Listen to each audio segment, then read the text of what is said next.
ओम नमः शिवाय भक्तों। आज आप लोगों को एक भक्त की कथा सुनाऊंगा जो शिव जी के भक्त थे, जिन्होंने भगवान विष्णु को भी युद्ध में परास्त कर दिया था।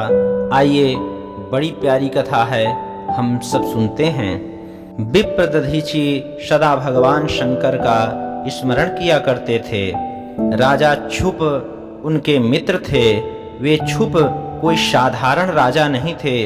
वो असुरों के युद्ध में इंद्र से सहायता लेते थे। उनके इंद्र भी मित्र थे छुप राजा के। असुरों पर इतना पराक्रम दिखलाया कि इंद्र उन्हें प्रसन्न होकर वज्र दे दिया।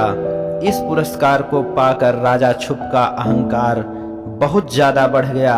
यही होता है कि हम जब कोई चीज़ प्राप्त कर लेते हैं तो प्रभु की कृपा नहीं होती है, तो हमारे अंदर बहुत ज़्यादा अहंकार आ जाता है, जबकि ऐसा नहीं होना चाहिए।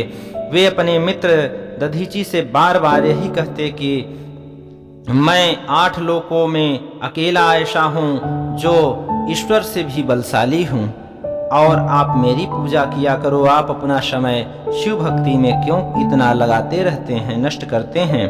दधीची को यह बात अच्छी नहीं लगती थी। धीरे धीरे दोनों मित्रों में मनों में खटास बढ़ने लगी, और एक दिन दधीची ने छुप के मस्तक पर एक मुष्टि प्रहार कर दिया और छुप उन पर वज्र चला दिए। वज्र से आहत होकर दधीची का शरीर बिल्कुल ही छत बिछत हो गया, जिस पर महर्षि शुक्राचार्य का ध्यान किया और शुक्राचार्य का आवाहन करके उनको बुलाया और उनसे बोले कि आपके पास मृत संजीवनी मंत्र है, आप मेरे को स्वस्थ कर दें और मेरे छत बिछत शरीर को ठीक कर दें। उनकी प्रार्थना पर शुक्राचार्य जी आ गए और महर्षि दधीची को उन्होंने ठीक कर दिया। और शुक्राचार्य जी ने बताया कि महर्षि, अगर आप चाहते हैं कि आप सर्वश्रेष्ठ हो जाएं तो आप महादेव की भक्ति करें। महादेव आपको प्रसन्न होकर ऐसा वरदान दे देंगे कि राजा छुप क्या, आपको संसार में कोई भी परास्त नहीं कर पाएगा। और महर्षि शुक्रदेव की बात को मानकर भगवान भोलेनाथ की आराधना करने लगे, और कुछ समय पश्चात उन्होंने भगवान को प्रसन्न कर लिया, शंकर जी को। और भक्तों, शंकर जी से उन्होंने वरदान प्राप्त कर लिया कि मेरे को किसी भी अस्त्र शस्त्र का कोई भी असर न हो। भगवान ने बोला कि आपकी हड्डी जो है वो वज्र से भी ज़्यादा कठोर हो जाएगी, इस पर कोई भी असर नहीं होगा। दधीची सामर्थ्यवान होकर पुनः छुप के पास पहुंच गए, और दोनों के अंदर अहंकार की भावना बढ़ गई थी, और दोनों में पुनः आपस में विवाद हुआ और वज्र का प्रहार हुआ। किंतु दधीची के आगे वज्र का कुछ भी प्रभाव न हो सका, जिसके कारण राजा छुप विष्णुदेव की आराधना की।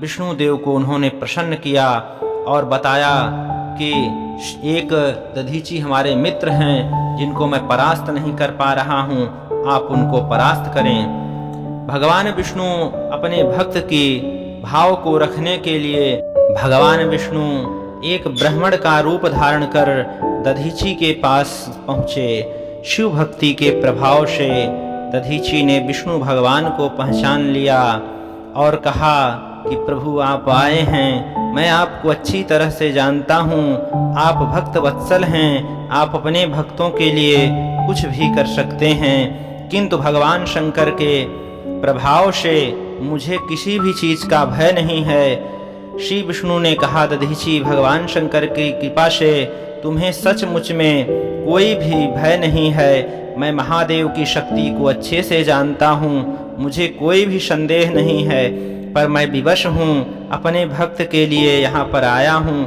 और मेरे कहने से आप एक बार मेरे भक्त के आगे अपनी हार को स्वीकार कर लें। दधीची ने कहा, प्रभु मैं इसके लिए तैयार नहीं हूँ। तब विवश होकर श्री विष्णु को चक्र उठाना पड़ा। भक्तों, राजा भी वहाँ पर छुप विद्यमान थे, वहाँ पर देख रहे थे कि क्या होगा। चक्र को जब छोड़ा गया तो वहाँ पर चक्र भी दधीची के सामने निस्तेज हो गया। भक्तों, अपना शव तेज खो बैठा। दधीची को इस तरह सामर्थ्यवान देखकर भगवान विष्णु अपना दिव्य स्वरूप उनके सामने प्रकट किया और उनको अपना प्रभुत्व दिखाया।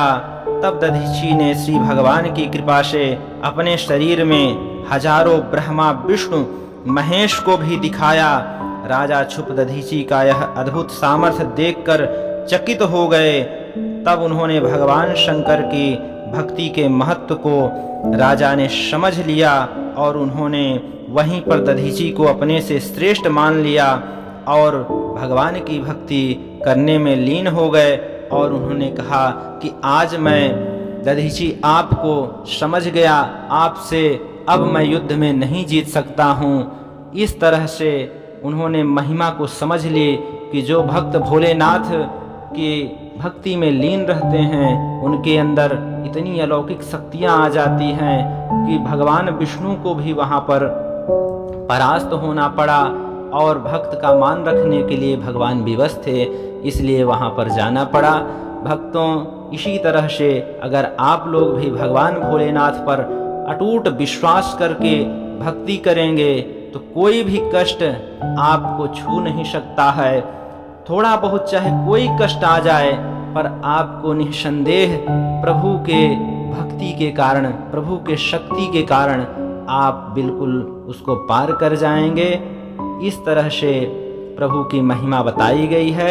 यह लिंग पुराण से संबंधित कथा आप लोगों को सुनाया। आप लोगों को कथा कैसी लगी कमेंट में ओम नमः शिवाय जरूर लिखें। चैनल को सब्सक्राइब करें, लाइक करें। प्रभु आपका कल्याण करें। जय शिव शंकर।